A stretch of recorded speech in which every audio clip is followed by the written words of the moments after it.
Hello again, witches, seekers, and friends, and thanks for tuning in to episode 34 of the Fat Feminist Witch Podcast, the show where we do a little ranting, raving, and wand waving. Today's episode is all about what I'm sure is everyone's favorite emotion, anger. And we're going to talk about why it's important to feel your anger and how your anger and your magical practice can work together for growth, for magic, for hexing rapists, for whatever you want.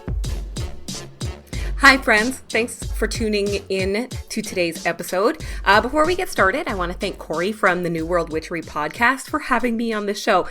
The episode just went up on Tuesday. I'm so excited. We had such an awesome conversation, and the fact that I was invited to appear on the show is actually really wild, like I'm geeking out. The episode that I was on is episode number 132 for New World Witchery, 132. And it's not like they put out an episode a day or anything. They've just been podcasting for that many years. I think it's 8 years now. The first podcast that I ever listened to in general were witchy in nature. And, you know, most of the ones I still listen to are also witchy in nature. But the first one I listened to, I've mentioned before, is Witches Brew Haha, and the host of that show talked about Corey and New World Witchery on her show. So, you know, that's how I found them. And that was in 2011. I still use their episodes and their website and stuff for like research purposes, especially when I'm looking at like witchy folklore and stories and witchcraft that's a little bit more pagan in nature versus the more contemporary, like secular kind of witchcraft. So check out the episode. You can find it at newworldwitchery.com and let me know what you think. I hope you like it. I had a lot of fun doing it. I also want to talk about this weekend, which is going to be very, very witchy, like this time of year and the vibe all weekend is going to be just super witchy. So on the 22nd of September, Saturday, this is the pagan Sabbath or feast day of Mabon, also known as the autumn equinox, which is actually like between the 22nd and 23rd, depending on the calendar you use. And then I'm really hoping that the full moon, the full harvest moon on the 24th is going to be really, really beautiful. So fall obsessed witches out there, like this is your time. This is it. This weekend is going to be a really great time to focus on things like physical and spiritual nourishment. The equinox is like witches' Thanksgiving. So think about comfort foods like root veggies and apple pie with just a ton of cinnamon, and get yourself a pumpkin spice latte. Yeah. But all weekend and through that full moon, you're going to feel really stable and warm and happy and loving. It's just a really cool vibe. So hang out with people you like, make a big fun fall witch weekend out of it. Like even if you want to do Halloween stuff, that's cool. It's fall now. You can go all out. Get some apple cider. I like to mix it with a little dark rum that has caramel, kind of like Sailor Jerry. Do it up. I love fall. So this weekend's going to be fun. This has been your witchy weather forecast for the autumn equinox weekend. Yeah. So I'm in a pretty good mood for someone who's about to talk about anger for the next hour, aren't I? Yeah, I am. I used to be really angry all the time. Just always in a constant state of angry. And then all of that other stuff that kind of follows anger through the door, you know, your fear, anxiety, paranoia, jealousy, all of those are really, really normal, very understandable, but also very emotionally exhausting emotions. It used to take so much out of me all the time. It cost me a lot of friends and jobs and relationships. But that anger also really helped me out. Being angry at people who hurt me gave me the strength to stand up for myself more. And being angry about how my life was going gave me the drive to change my life and do something different. And being angry, like in general, really let me know where and what my own personal boundaries are. I've talked before about my struggle with what I like to call the chronic positivity culture, this pervasive idea in the New Age and metaphysical movements that anger and fear are these inherently negative emotions that don't add anything to your life except negativity. Often, some New Age practitioners will say they never allow themselves to get angry, which is I think it's a lie, but it just sounds wild every time. And they don't ever focus on things that can contribute to anger or negativity, like the people who just instinctively avoid the news completely because they just don't want to risk getting angry. And they constantly try to banish and clear their anger, spiritually speaking.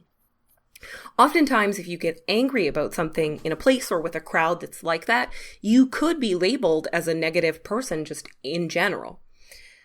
Now, lately, I've seen less and less of this, especially in the last 2 to 3 years or so now.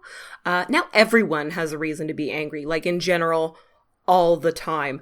I find like 2015, 2016, the whole American election and the way the world's been kind of reacting to that ever since, that's making just about everyone angry. So I am seeing a lot less of this. But it's still out there. And because of that, there are a lot of witches who have no idea what purpose their anger serves and how truly spiritual of an experience really feeling your own seething, burning rage can really be for someone. Like, it can be so cathartic. This is so good. I feel like this kind of cult of fear around anger has cost a lot of witches a very potent source of personal power. And I think it's time that we all take that back. Take that power back.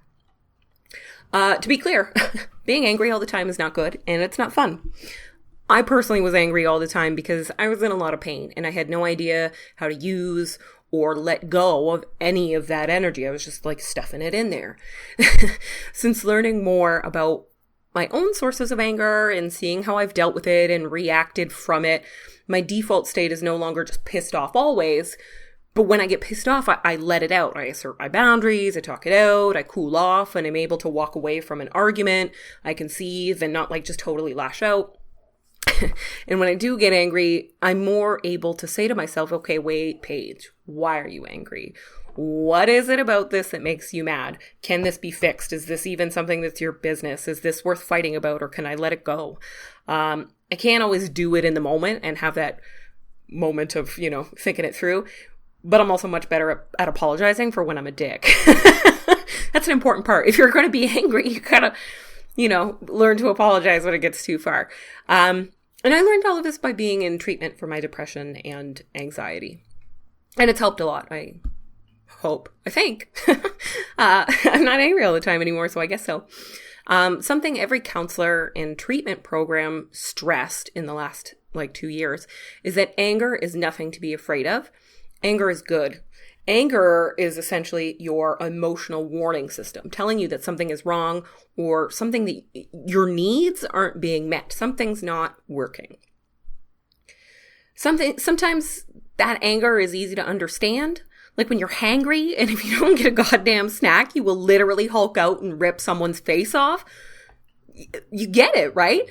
But sometimes it's not so cut and dry. It's not so easy to understand. Sometimes the reason that something makes you angry is locked away in your subconscious somewhere, or even in a past life. And it takes time and work to unearth that and figure it out and heal it and whatever. And if you never let yourself feel that anger, if the second anger pops up, you're just like, nope, I'm just going to smile now. You would never be able to find out what's wrong and how to deal. You're turning off your alarm system, your emotional alarms.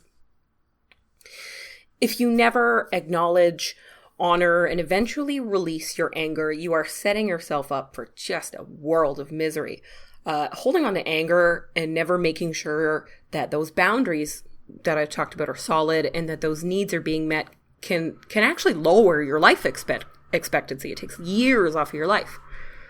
It can lead to heart attacks, hives and rashes all over your body. You can have a stroke, ulcers, migraines, and it spikes your blood pressure right through the roof. Not just in the moment, either in general. Psychologically, it can cause depression and anxiety, drinking and drug addiction. Trust me on the drinking one. It can fuck up all your personal relationships and just in general make you mentally unstable and unhappy. You could lose sleep. You could start grinding your teeth down to the nubs. You can even start hurting yourself. It's just not good. It's absolutely awful. So if every time you get angry, you just push it out of your mind or let it go or hold it in or banish it along with all the other, negative vibes or whatever, it's like drinking from bottles under the kitchen sink. You're just filling yourself with this poison. But on the flip side, anger is like a drug. And you can become addicted to anger. Trust me. I am a recovering anger addict. I love getting angry. Getting angry is such an amazingly soothing experience for me. Or at least it used to be. It made me feel, like a big badass goddess and like I could do just absolutely anything in the world. Probably because I never really let myself feel and deal with my anger. That when it came out, it was like an explosion. I was a volcano, just erupting and just ruining everything. When I was in my 20s, I was in the middle of a really rough time, and I was super angry all the time. I was almost never sleeping, and I drank all night long. At work, at a fast food place, I had to smile and be friendly, and it allowed me to just kind of shove all of that angry stuff right back down. And my coworkers there they were funny. They, whenever I did get angry, they were like, what is happening? Because I just didn't display any smaller bits of anger. But those people saw my actual genuine anger more vividly than anyone outside of my immediate family, because it went over the top. I was not dealing, and I had too much of it. One time, my extreme rage and my weird witchiness seemed to come out all at once. And I got so mad. My hair was standing up. I was statically charged because I was just so pissed off. And a bunch of paper cups for drinks that kind of shot out of this dispenser thing and went across the room, and people were dropping shit. It was just, I was clearly just over my tipping point. I actually had to go into one of those big walk-in freezers and scream to just get it out. And that night, I slept like an actual baby. I had never felt so great in my life. It was like a drug. And I never even realized how much I loved getting angry, or what I got out of it, or how much I felt better afterwards. And it turns out it's because anger addiction is a real thing. When you get angry, your brain just does the most incredible things. So the way you see and perceive the world around you and the situation that you're currently in will actually change. When you get angry, you become physically stronger. Your brain pumps adrenaline and oxytocin into your system, and it actually helps numb physical pain. Do you ever stub your toe and scream out in the most profane words you've ever heard in your life, stuff that would make your grandmother turn over in her grave? It's because it actually does help you feel better. When you get angry like that, you pump all of these drugs into your system that help numb physical pain and soothe you a little bit. These are all the same drugs that are released in your brain, not just when you're angry, but when you have sex or give birth. Oxytocin they use a synthetic form to help bring on contractions. You produce oxytocin when you have sex. Some women produce oxytocin, they found, when they're surrounded by groups of other women. Like-minded people in general will pump that oxytocin. It's the love chemical. And it's pumped through when you're angry as well. You produce it when you do anything fun and when you're really pissed off. It's great. Your anger can also affect things like your serotonin production. So if you struggle with your mental health, or if you take medication and those hormones and chemicals in your brain, they're probably already just a little bit fucked up. They might not work properly. That's why medication works for some people. It corrects the way those chemicals are produced and released and used by your brain. Anger can temporarily feel like it's fixing those problems, like it's fixing your brain and your deficiencies or the way things aren't working. And that can be very, very addictive, very addictive. Not only are the drugs in general something that you love, right? Adrenaline and oxytocin they're just lovely. They give you energy and they make you feel connected and in love and excited. So having those chemicals already is pretty great. But when you have a chemical deficiency, it can really, you get addicted to that self-soothing behavior.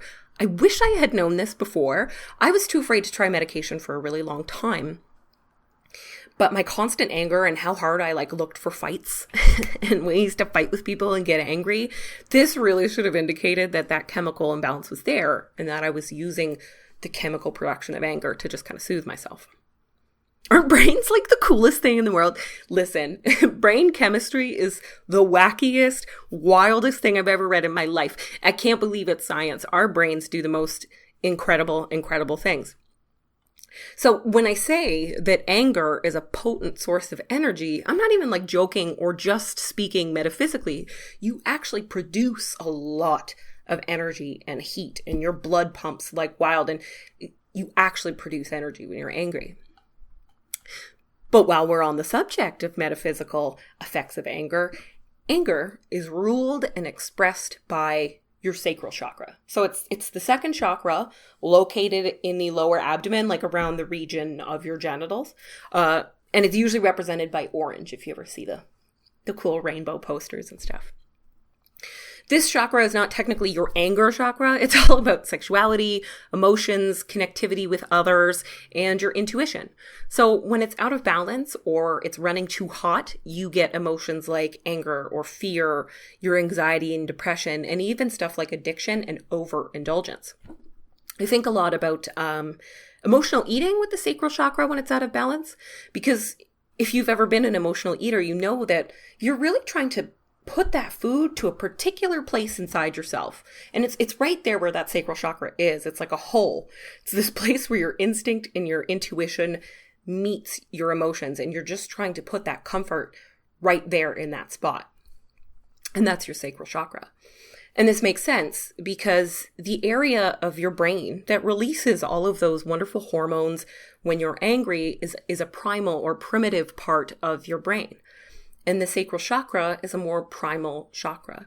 It's also said to be the largest one we have, so it's no wonder that it's in charge of all of those situations where we can really just get carried away. Really interesting, right? It's cool how much the information about the chakra system mirrors what we know about the brain. I'm sure it's like that on, but I just think it's very, very interesting, the connections there. So you've probably heard warnings about not working magic when you're angry, or don't bring your anger into a circle or ritual or coven meeting. Often working magic while angry is put on the same shelf as working curses or hexes.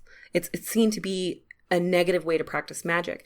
And if you're experiencing any anger, any spell you do while in that state will be tarnished by that energy. Like you can't cast spells for anything else while you're angry except curses or hexes, because otherwise your spell will be angry and bounce back. I don't know. I kind of get it. How you're feeling should match the energy you're trying to raise with your spell. I get that, but beyond that, I feel like it's really grasping at straws. For this episode, I also did a lot of research, and I found very, very, very few spells online or in books. Like I have a whole shelf, and none of them, they don't encourage you to use the energy you raise from being angry as a source of magic. They're all really just about banishing anger and negativity, just getting rid of it. And most of them even rarely mentioned examining the reasons why you're angry. They just encouraged you to banish it because it's negative and you can't let negative energy take over your life. And I found that very limiting. I mean, it's one thing to let go of anger that's no longer serving you, which I'm going to talk about a little bit later. But it's another thing to just get rid of anger as soon as you feel it, to never analyze it, to never find out what it's warning you about, to never work through it or deal with it or develop a coping mechanism that's not, burning sage or whatever. One spell that I like along those same lines, though, and this is a common type of spell and it can be adapted to kind of anything, but I like it for freezing your anger. So we all live in the real world now, which sucks. And so I get it. Sometimes you just have to shut up, smile, and you have to get something done. Emotions, right? They're never convenient. Anger pops up at so many times when you just absolutely can't deal right now. And in those situations, you don't necessarily want to banish your anger forever and never deal with it. You want to just put it on hold so that you can come back to it later at a better time. So here's what you do. It's really fun. So take out a piece of paper and a pen and write out why you're angry. I mean, if you're at work, take a little Post-it and just write out what you can. You can be as detailed as you want, or, just add the Coles Notes version. It's up to you. And then put that little piece of paper in a waterproof bag and seal it like a Ziploc. Put the bag in a sandwich container or another bag and fill that bag with water. Before you close it up, ask the water to hold on to your anger for you and to help you cool down. You can do anything that you feel is appropriate here. I mean, you can do a full ritual here, or if you have a little bit of time, do some visualization. The sacral chakra is actually aligned with the element of water. It's your water chakra. So you can work your sacral chakra into your request or a visualization that you use. You can use orange paper or pen, or in the water, include things that work with the sacral chakra. Like you can even use like orange food coloring, but like I like to put hibiscus in there sometimes. And then stick it in the freezer and just let it harden and instantly feel that cold water just cool you off and refresh you and go back to your life. You know, get yourself a glass of water and just feel that really clear, cleansing freedom. And then come back when you're ready and read what you wrote. Have things changed? Are you still angry? What can you do about it? The paper that you've written on is imbued with the energy that you put into it earlier. And it has all of the facts, so you can work through the anger more clearly. If this is an issue that's going to take a little bit of time and you're working through it regularly, you can keep the ice in the container or the bag or whatever and use that, put that in some water whenever you're trying to work through your issues or whenever you feel like that anger is coming back and getting at you. If it's coming back to bite you and you need to cool off, you can then use that ice to physically cool off. Really fun, right? And you can do that with anything. You know, you can curse someone by sticking a picture of them in the water and putting them in the freezer. There's tons of fun ways to use that kind of spell. But that is one that I personally use to help me. I can't deal with this right now. I'm going to put you in here, cool off. And then later when I have the time and the energy and the tools, I'm going to come back and I'm going to work on this. It's great.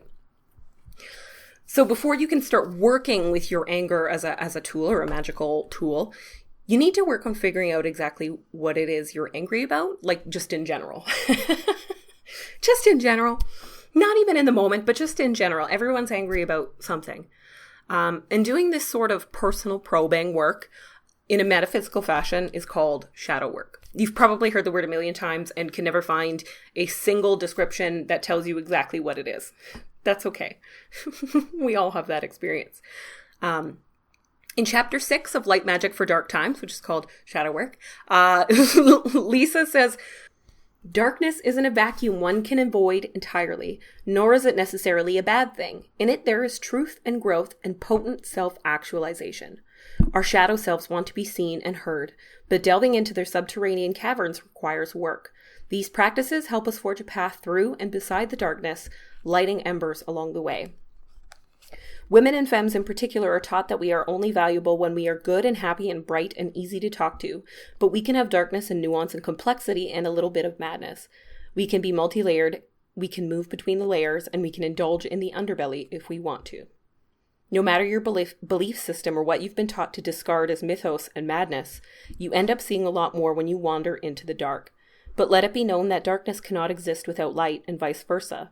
They are interwoven, flowing like water around and through one another. As they say, in darkness, light." Isn't that beautiful? Light Magic for Dark Times, I highly, highly recommend. Not only is Lisa a really cool witch, but she's an incredible writer, just very poetic and beautiful. So that the whole chapter deals with shadow work, and it gives you some rituals and spells. Shadow work is something that you often do in solitude. You do it by yourself, and it's focused inward. Some people journal through it. Others use, meditations, visualizations, maybe guided meditations. A lot of people use divination, like tarot and oracle decks. I know a few people who use specific tarot and oracle decks that work well with their shadow selves. One a lot of people recommend for shadow work is the Deviant Moon Tarot. Super creepy. The artwork is beautiful. It's very beautiful, creepy artwork. And I know a lot of people use that for shadow work and they find it to be incredibly, a really, really good connection to that part of themselves. The purpose of shadow work is to find, acknowledge, and honor those parts of yourselves that we keep hidden, even if it's subconscious. The parts of us that are angry or hurt or are not very nice people or are embarrassing or that we would just rather forget. So in the book, she has a few really great rituals to help you confront and work with your shadow, to help you journal through it. And what I thought was really, really cool is near the end of the chapter, there's also a spell for building intuition. And I love that sacral chakra tie-in because, like I said, intuition comes from the same place as anger. And when your intuition is off, you can know that your sacral chakra is a little bit out of whack. So dealing with your anger, it offers up more space for your sacral chakra to work with your intuition. And all of that kind of stuff. And working with your intuition can help you deal with anger by, allowing you to deal with situations, to see things coming, to make plans. I love it. So the idea of your shadow work is to probe through some of your memories. You can communicate with spirit guides or guardian angels or ancestors. And you can even take a trip into your Akashic records and your past lives. And you can find all of those parts that make up your own shadow. And some of that stuff that you find can be cleared away, both metaphysically or through things like therapy or treatment. But some of that stuff is there to stay. Everyone has this shadow forever. Anger, pain, shame, fear, these are all a part of us, and they're just as vital as all of that fun stuff like happiness and forgiveness, even if you don't really like it or enjoy it or want to deal with it. So after you do all that, you will have met your anger and you understand your shadow self and that anger, and now it's time to use some of it. There are lots of different kinds of anger. One kind that I think we can all relate to in these kind of wacky times is righteous anger. Righteous anger is essentially your anger at perceived acts of injustice, either against others or even just yourself. So if you find yourself getting angry at current events or political situations, or if you're a member of a marginalized group and you feel angry about the way that you as a collective are being treated, all of that is righteous anger. If you're angry at another person for hurting another person, this is righteous anger. This is the kind of anger that you can channel into your magic to help others or to help with others. That very personal kind of anger that you confront in your shadow work is a really great source of power for you. But these wider injustices and the anger they produce in you can be something that you can channel into a source of power for all people. And what's great here is, like I said, you don't bring anger into your coven meetings or whatever, but this is a kind of anger that you can all relate to and share. And having other people that understand your anger is in itself very healing. And then you can, perform magic to helps fix the situations causing the anger. So people have been channeling their righteous anger into a lot of really great things lately, like protests, writing really good books and op-eds about social justice, taking down Nazis on Twitter or punching them in the face. Now there's a way to use some anger. Clearing sexual assaulters right out of Hollywood. I mean, look at what anger's accomplished. Look at all of the people who've been removed from positions of power because they were abusing that power and using it to hurt people in the last few years. Anger did all of that. And a lot of that was anger created and experienced and channeled by women and feminine presenting people and people outside of the status quo. Anger is a seriously powerful force. So magically, you can channel your very righteous anger into spells like curses and hexes that project that anger directly onto a subject or a situation. But that's not your only option. Not everybody likes casting curses. For some people, they don't like it. For some people, it feels like it's attacking one facet of a problem rather than everything. So let's say you're angry about the shocking number of war veterans that can't afford medical care. My sister and I see these commercials on American TV all the time for, what is it called? The Wounded Warrior Project. and how much they do for the veterans in the US. And we always think this is so amazing. These people are so good. They're so good for helping all of these people. But also very angry that organization is necessary, because all of that stuff kind of feels like stuff that the government should just be doing. So it's just, I'm sure Canada's not better. I happen to see it on American TV all the time, and I can't wrap my mind around not paying for the medical care of soldiers. Like, that's your employer. If you get hurt on the job, you're taking care of it. It should be the same with soldiers. It's just absurd. So if you're angry about that, start writing spells to bring in money to VA hospitals. Write spells to make the plight of these wounded veterans and the tireless people that are helping them more obvious to the average person. Cast spells and prayers for healing. Take up Reiki or some other form of magical healing and offer it free of charge to veterans. Right after you do all that stuff, go and make a donation to a local charity that does that, or volunteer at an event or something. All of that is very positive and helpful magic that can be fueled by the energy you raise and produce by being angry. In the case of Brock Turner and hexing rapists, which so horrifying that guy got 3 months in jail. It's just so horrifying. But in that situation, not everyone cast a hex or a curse on Brock Turner. Some people cast spells of healing and love and protection to reach the survivor of the ordeal. Others asked their guardian angels or their spirit guides to watch over her. When he filed an appeal recently in the last 2-3 months, some witches cast spells to make his reasoning appear as flawed as it was, to make the horror of his crimes obvious to all who judge it, and for him to finally come up against some real justice. And again, more sent out their love and their light. And all of those things came out of anger. They were angry at what he did. They were angry that someone had to live through it. And they were angry that we all have to deal with this fucking guy now. Everyone that ever has to deal with that fucking guy, I'm angry that they have to do that. So, so anger is a way to reach out and to help other people. And doing that is very healing for you as well. In that case, I talked a bit about it before, about how casting a hex against a rapist really makes you feel better if you have any experience with sexual assault. It's a very cathartic experience. So all of that are great ways to work with your anger.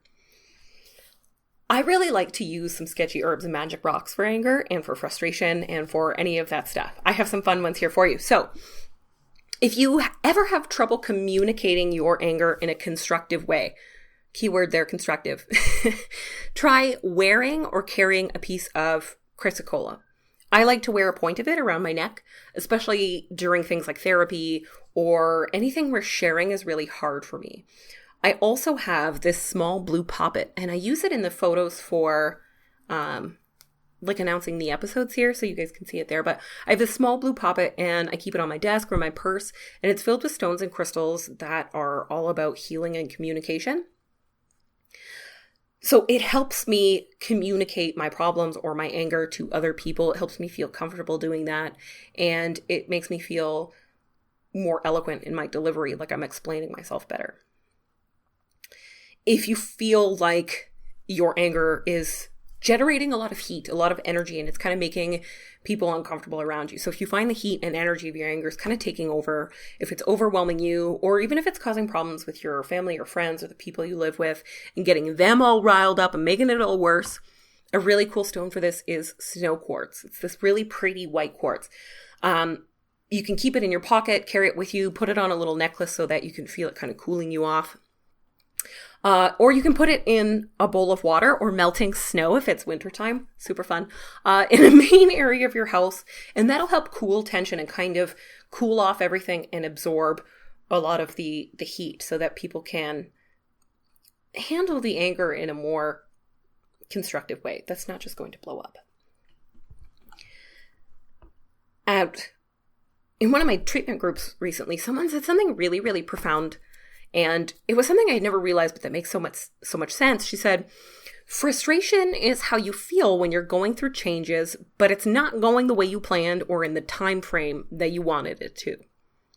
And isn't that just the truth? I mean, that is exactly what frustration is. I'm frustrated that I have to wait for this important piece of mail, or I'm frustrated that I don't have enough money because, I just haven't had enough time at my job to get a raise. I am frustrated that blah, blah, blah, blah, blah.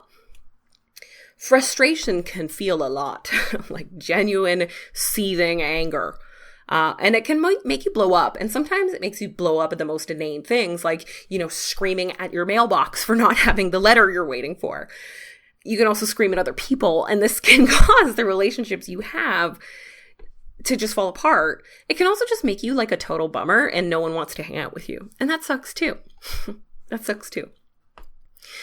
So when I'm going through really, really serious changes and I need to weather some like rocky seas, it's a fun pun you'll get in a second, I have a small piece of snowflake obsidian and a small piece of aquamarine, and I keep them together.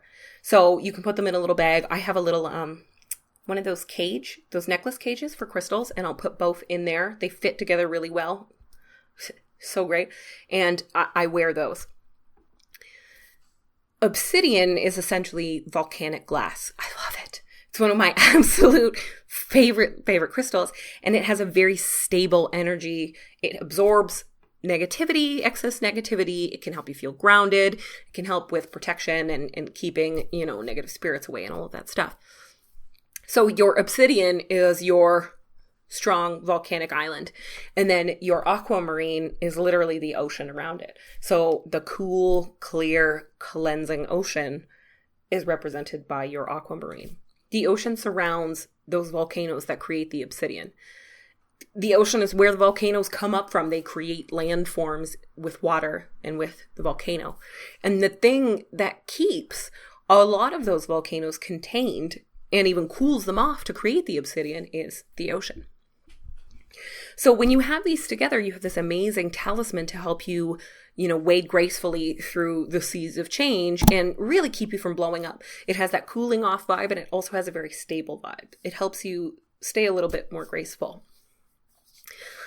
Another one I like is hibiscus. Hibiscus is aligned with your sacral chakra, and it is one of my favorite magical herbs in general, and I use it a lot to help clear and balance the sacral chakra. So you can drink hibiscus in tea. You can get hibiscus tea almost anywhere, and hibiscus is a common ingredient in lots of different kinds of cool herbal teas. So check the ingredients. But you can make one with just hibiscus, and you can also put it in a bath, or you can get oil, like essential oil or fragrance oil of hibiscus. I actually have a hibiscus tree at home. It's my dad's, but it's mine. And I'm totally obsessed with it. It's absolutely beautiful. The flowers open up and they're really gorgeous. Even just the tree in general, the leaves, it's a very lovely and calming and happy kind of plant. Hibiscus balances out your sacral chakra, and it encourages you to seek your freedom, to understand the best course of action, and to calm tension between loved ones, whether that be couples or friends or whatever. Hibiscus can also help you tap into your intuition and your instinct, and that further volcanic connection makes it my go-to for calming down. Volcanic imagery is like so my deal. So what I'll do when I really need to calm down, and I really need to help balance out my sacral chakra, and I really need to put myself in a state to deal with a lot of my anger, I will take a bath, because that's what I like to do, and I'll make basically a hibiscus tea. I'll put some hibiscus flowers in boiling water, and I'll let it boil for a little while. And then I will pour that water into a bath. I'll put a little bit more of the dry hibiscus in there, and then I'll take my obsidian, snowflake or otherwise. I have a nice big Apache tier that's great. And a piece of aquamarine, and I'll put all of that into the bath. And that will help me come down from the brink of eruption when my anger is really, really taking over. But the bath also gives me time to cool off and to stay focused on my feelings and my anger and all of that stuff that's ruled by that sacral chakra. It allows me to cool off without forgetting the problem or forgetting what I need to deal with. It's also a really good bath for after you're doing some heavy shadow work. It's really, really great to cool off and calm down and present you with this really strong, stable vibe. So it's a really good one to do after you deal with some really heavy anger. So once you have acknowledged and honored and worked with and written down your anger or whatever, it is time to use it to fuel some magic or to raise some energy. You can use it to help others or yourself. You can use it to grow and change. And if it's that time, you can let go of anger that's no longer serving you and, recommit yourself to your true purpose, if that's what's right for you. So no one can tell you how long you're allowed to be angry. No one. If that angry letter you froze in your freezer earlier sits in the back of that freezer for 10 minutes or 10 years, that's okay. I mean, that sounds like it sucks. Being angry about something for 10 years sounds like it sucks, but that's life. Like I said, not every little shred of that anger is going to go away. But if you still feel angry about something from years ago, even though it was just maybe a moment, say like a sexual assault, some people will tell you that you need to fully release that anger, that you can't move on and get better and still be angry, that anger will make your aura have a black hole or stay on your soul, or, if you ever get angry that happened years ago, that means you haven't truly gotten better. And all of that is just bullshit. It's bullshit. In Spiritual Bypassing, Robert Augustus Masters says, anger is the primary emotional state that functions to hold up your boundaries. So holding on to all of your anger and letting it eat you alive is probably not helpful, but remembering the boundaries that were crossed and how that made you feel and how to enforce those boundaries in the future is helpful. It's natural to get angry when confronted with that kind of trigger, or with any kind of trigger. That's what a trigger is. Getting angry about something doesn't mean you're consumed by it. It means that your brain is working. But if you find that you're holding on to too much anger, or that it's causing problems for you and acting as a roadblock to your life, that means that some of it's got to go. And this is where your shadow work comes in.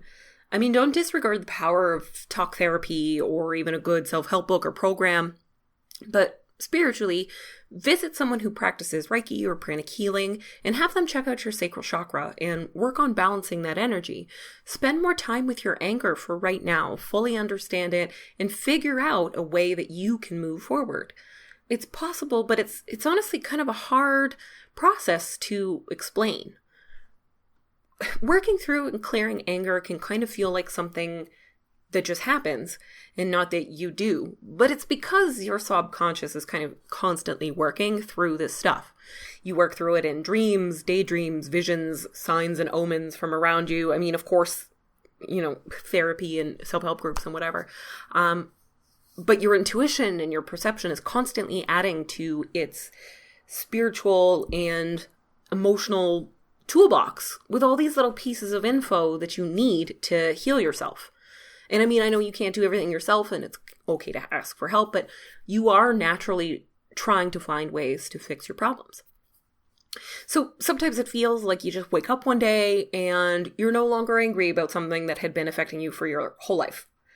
But if you look back, you'll actually realize that you'd probably been chipping away at it for a long time. I know that I chipped away at a lot of my problems in things like tarot readings, and a card would come up that I didn't understand at the time, and then looking back, it's like, aha, okay. Conversations with friends, I chipped away at stuff. Meditations, dreams, journaling, all of that stuff. I chipped away at a lot of issues until all of a sudden I was at this moment where I was like, I don't think I need to be angry about this anymore. I think I'm done. That's it. And you guys have probably personally heard or noticed a lot of the times I was working through something of my own. And I don't just mean the times I cried or got choked up, but those too. I had really incredible breakthroughs about my anger while I read Jailbreaking the Goddess and worked with some of the journaling prompts in there.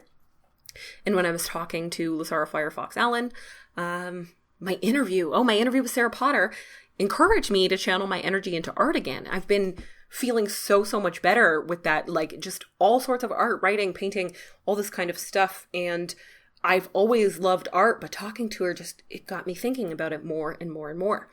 The response that I get and continue to get from you guys about really personal episodes like Fat Phobia have really chipped away at a lot of the anger and the pain and helped me see the good that I can do with all of these pretty negative kind of feelings and experiences. And now that I know all of that stuff and I figured some of that out, I no longer feel like I am an inherently negative person, which is like a problem for me. I feel more like a person who's very in touch with their anger, very in touch, in a world that feels very uncomfortable with the whole idea. And that's just it. Just knowing that I understand my anger so much more, though, and that I'm able to turn it into a positive thing makes me feel so much more powerful.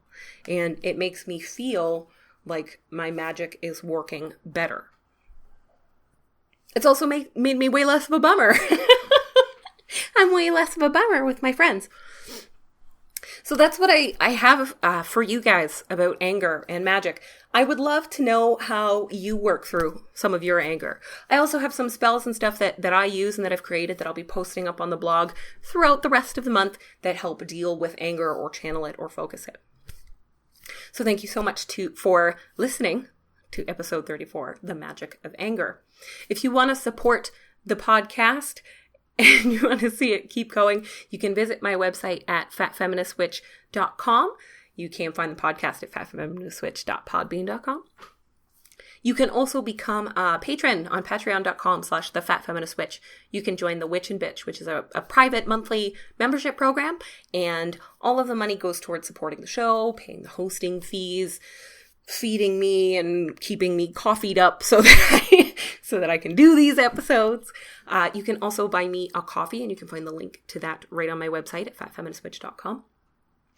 And if you are a purveyor of fine magical goods, or you write your own witchy books, be they fiction or nonfiction, if you create witchy artwork, clothing, if you make your own incense and candles, and you want to advertise on the Fat Feminist Witch, you can go to advertisecast.thefatfeministwitch.com. And I have a couple of plans where you can have ads at the beginning, middle, or end of the show. And you can also sponsor an entire episode where I interview an author or a prominent magical person. So that would be really cool, especially if it goes along with what you do. If you are an incense creator and I am having an interview with someone who works with herbalism, that would be a really cool plug for you. So if you're interested in advertising on the show, which would contribute to the show and also help you out, go to advertisecast.com/thefatfeministwitch. Thank you guys so much for tuning in. As always, you can find me across social media by searching for the Fat Feminist Witch. My name's Paige. And you can contact me anytime there. I'd love to hear how you deal with your anger, how you express your anger, how you use your anger in magic. And if you've ever had any experiences where you found that working with your anger and letting it out led to something incredibly positive. I hope you all have a really wonderful fall and autumn equinox. If you're celebrating Mabon, if you are celebrating the full moon, I hope you all have a very wonderful, magical, witchy fall weekend.